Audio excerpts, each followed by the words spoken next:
Hello friends, आप सभी का अपने HDS ट्यूटोरियल पर स्वागत है। आज हम लोग क्लास 6 का नागरिक शास्त्र का क्वेश्चन आंसर करने वाले हैं चैप्टर 4 का। ओके, और चैप्टर 4 का नाम है हमारा संविधान। तो वीडियो के साथ बने रहिए, और अगर कहीं पर दिक्कत होगा, कहीं पर नहीं समझ में आता है तो आप मुझे कमेंट कर दीजिएगा, मैं डाउट सेशन में क्लियर कर दूंगा। तो देखिए, आइए जाने का पहला नंबर, रिक्त स्थानों की पूर्ति कीजिए।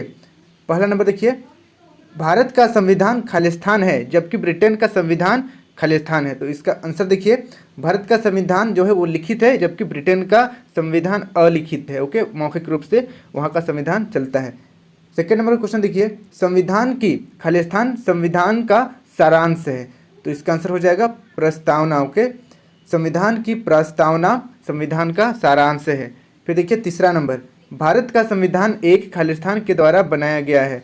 तो इसका आंसर हो जाएगा संविधान सभा। ओके, भारत का संविधान एक संविधान सभा के द्वारा बनाया गया है। फिर देखिए चौथा नंबर, राष्ट्रपति की सहायता के लिए एक मंत्रिपरिषद है जिसके अध्यक्ष खालिस्तान होते हैं। तो इसका आंसर हो जाएगा प्रधानमंत्री। ओके, राष्ट्रपति की सहायता के लिए एक मंत्रिपरिषद है जिसके अध्यक्ष प्रधानमंत्री होते हैं, इसे नोट कर लीजिए। अब देखिए सेकेंड नंबर, मिलान कीजिए। ओके, अ को ब के साथ मिलान करना है। तो क नंबर देखिए, संविधान सभा के अस्थायी सदस्य। ओके, संविधान सभा के अस्थायी अध्यक्ष, इसका मिलान हो जाएगा तीसरा नंबर डॉक्टर राजेंद्र प्रसाद के साथ। फिर देखिए ख नंबर, प्रारूप समिति के अध्यक्ष, तो इसका मिलान हो जाएगा चौथा नंबर डॉक्टर भीमराव अंबेडकर के साथ। ओके, फिर देखिए प्रथम प्रधानमंत्री, तो देखिए देश के प्रथम प्रधानमंत्री कौन थे? पंडित जवाहरलाल नेहरू। तो दूसरा नंबर के साथ मिलान हो जाएगा। फिर देखिए घ number, Marang Mongke. Okay, Marang Mongke का मिलान हो जाएगा पहला नंबर के साथ जयपाल सिंह। तो इसे आप नोट कर लीजिए। इसके बाद यहाँ पर जो लास्ट में पांचवा नंबर दिया हुआ है सरदार वल्लभ भाई पटेल, इसको किसी के साथ भी मैच नहीं करना है, इसको ध्यान देना है। अब हम लोग बढ़ते हैं क्वेश्चन आंसर की ओर। क्वेश्चन आंसर का पहला नंबर देखिए, भारतीय संविधान की प्रस्तावना क्या बताती है?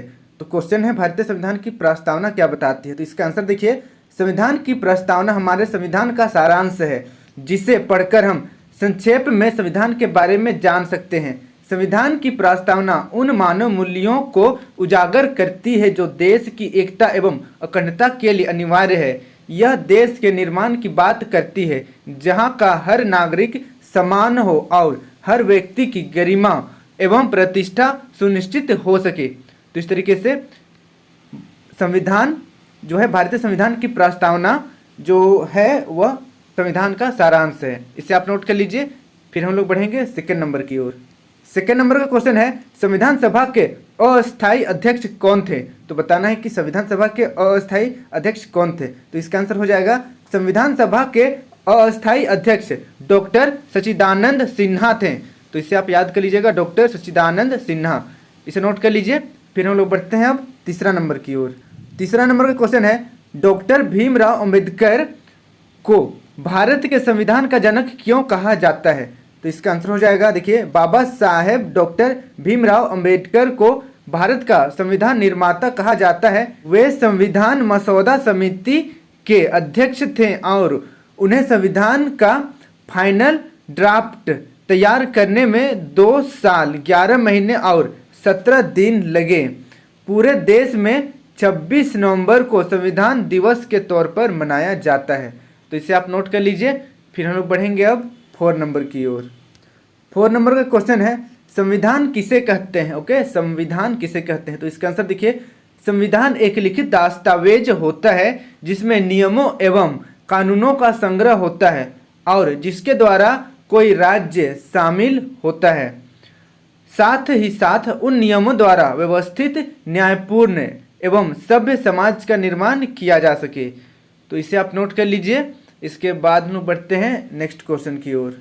हमारा अगला क्वेश्चन 5 नंबर देखिए, जयपाल सिंह मुंडा कौन थे? तो बताना है कि जयपाल सिंह मुंडा कौन थे। तो इसका उत्तर देखिए, जयपाल सिंह मुंडा वर्तमान खूंटी जिले के टकरा गांव के निवासी थे। वे एक आदिवासी नेता तथा प्रसिद्ध हॉकी खिलाड़ी थे। उनके नेतृत्व में 1928 के एम्स्टर्डम ओलंपिक में भारतीय हॉकी टीम ने स्वर्ण पदक जीता था। वे एक अच्छे राजनीतिज्ञ भी थे। 1939 में उन्होंने आदिवासी महासभा का गठन किया एवं उसके अध्यक्ष बने। विधानसभा का सदस्य बनने का गौरव भी उन्हें प्राप्त हुआ। संविधान सभा के सदस्य के रूप में उन्होंने आदिवासी से संबंधित मुद्दों को जोरदार तरीके से उठाया। सन 1950 में उन्होंने झारखंड पार्टी का गठन किया। उन्हें प्यार से मंगार मोंगके यानी कि प्रसिद्ध नेता कहा जाता है। तो इस तरीके से जयपाल सिंह मुंडा कौन थे, इसका आंसर कंप्लीट हो चुका है, इसे आप नोट कर लीजिए। उसके बाद हम लोग बढ़ेंगे आइए चर्चा करें की और ओके। तो देखिए आइए चर्चा करें का जो क्वेश्चन है उसका आंसर थोड़ा सा लंबा होगा, क्योंकि चर्चा करना है, विस्तार से इसका आंसर देना है। तो आप चाहे तो इसको नोट कर सकते हैं, लंबा है लेकिन ओके, और नहीं तो फिर एक बार बस इसका आंसर आप सुन लीजिए। तो देखिए क्वेश्चन है, किसी भी देश को संविधान की आवश्यकता क्यों होती है? तो इसका आंसर देखिए, आज दुनिया के प्रायः सभी देशों के पास अपना संविधान है। प्रश्न उठता है कि हमें संविधान की जरूरत क्यों पड़ती है? इसके कई कारण हैं। किसी देश का संविधान उन आदर्शों का सूचीबद्ध रूप होता है जिनके आधार पर नागरिकों की इच्छाओं और सपनों को साकार किया जा सकता है। भारत जैसे विविधता वाले देश के शांतिपूर्ण संचालन तथा विकास के लिए एक निश्चित नियम कानून का होना अत्यंत आवश्यक है। ये नियम कानून देश के संविधान में वर्णित रहते हैं। बहुसंख्यकों की निरंकुशता या दबदबे पर प्रतिबंध लगाना भी संविधान का महत्वपूर्ण कार्य है। संविधान ही किसी देश की राजनीतिक व्यवस्था को तय करता है, यानी यह बताता है कि देश में एक दलीय या बहुदलीय राजनीतिक व्यवस्था होगी। फिर देखिए, संविधान नागरिकों के अधिकारों एवं उनकी स्वतंत्रता की रक्षा संबंधी प्रावधानों को आसानी से पलटने नहीं देता। इन सब कारणों से किसी भी देश को संविधान की आवश्यकता होती है। तो इस तरीके से इसका आंसर कंप्लीट हो गया है, इसे आप नोट कर लीजिए। इसके बाद हम बढ़ते हैं नेक्स्ट क्वेश्चन की ओर। अगला क्वेश्चन है, भारत में संविधान का निर्माण किस प्रकार हुआ? तो देखिए, भारत में संविधान का निर्माण किस प्रकार हुआ, चर्चा करना है। तो इसका आंसर भी काफ़ी लंबा है ओके, काफ़ी लंबा आंसर है।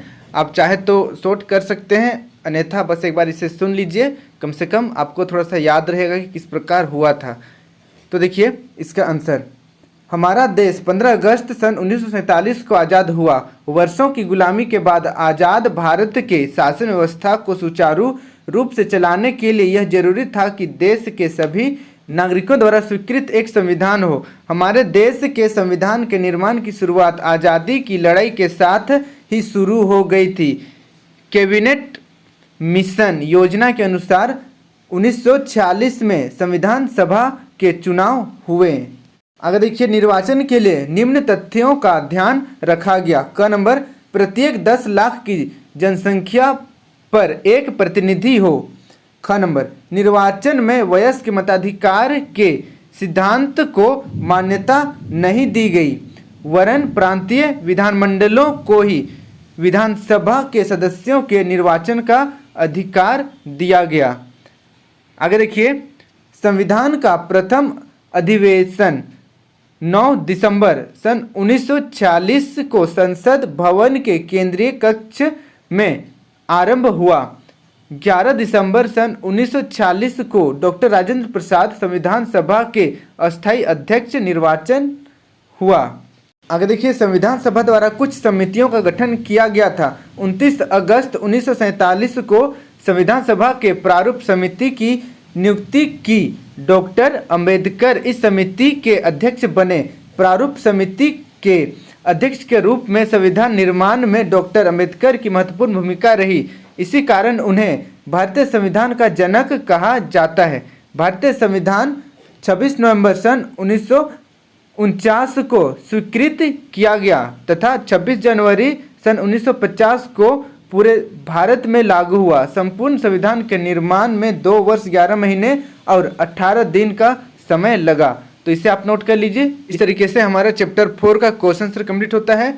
कहीं पर दिक्कत होगा तो मुझे आप कमेंट कर दीजिए, मैं डाउट सेशन में क्लियर कर दूंगा। और वीडियो अच्छी लगे तो वीडियो को लाइक करके अपने दोस्तों के साथ जरूर शेयर करें। इसी प्रकार के मेरे सभी वीडियो देखने के लिए इस सब्सक्राइब बटन को प्रेस करके सब्सक्राइब करें और साथ ही यहाँ पर बेल आइकन को ऑल में क्लिक करें इसके बाद HDS ट्यूटोरियल को टच करें, आपके सामने कुछ इस तरीके का पेज ओपन हो जाएगा। अब आपको प्लेलिस्ट पर टच करना है, आपके सामने कुछ इस तरीके का मेरा सारा प्लेलिस्ट ओपन हो जाएगा, क्लास 6, 7, 8, 9 सब्जेक्ट वाइज और चैप्टर वाइज।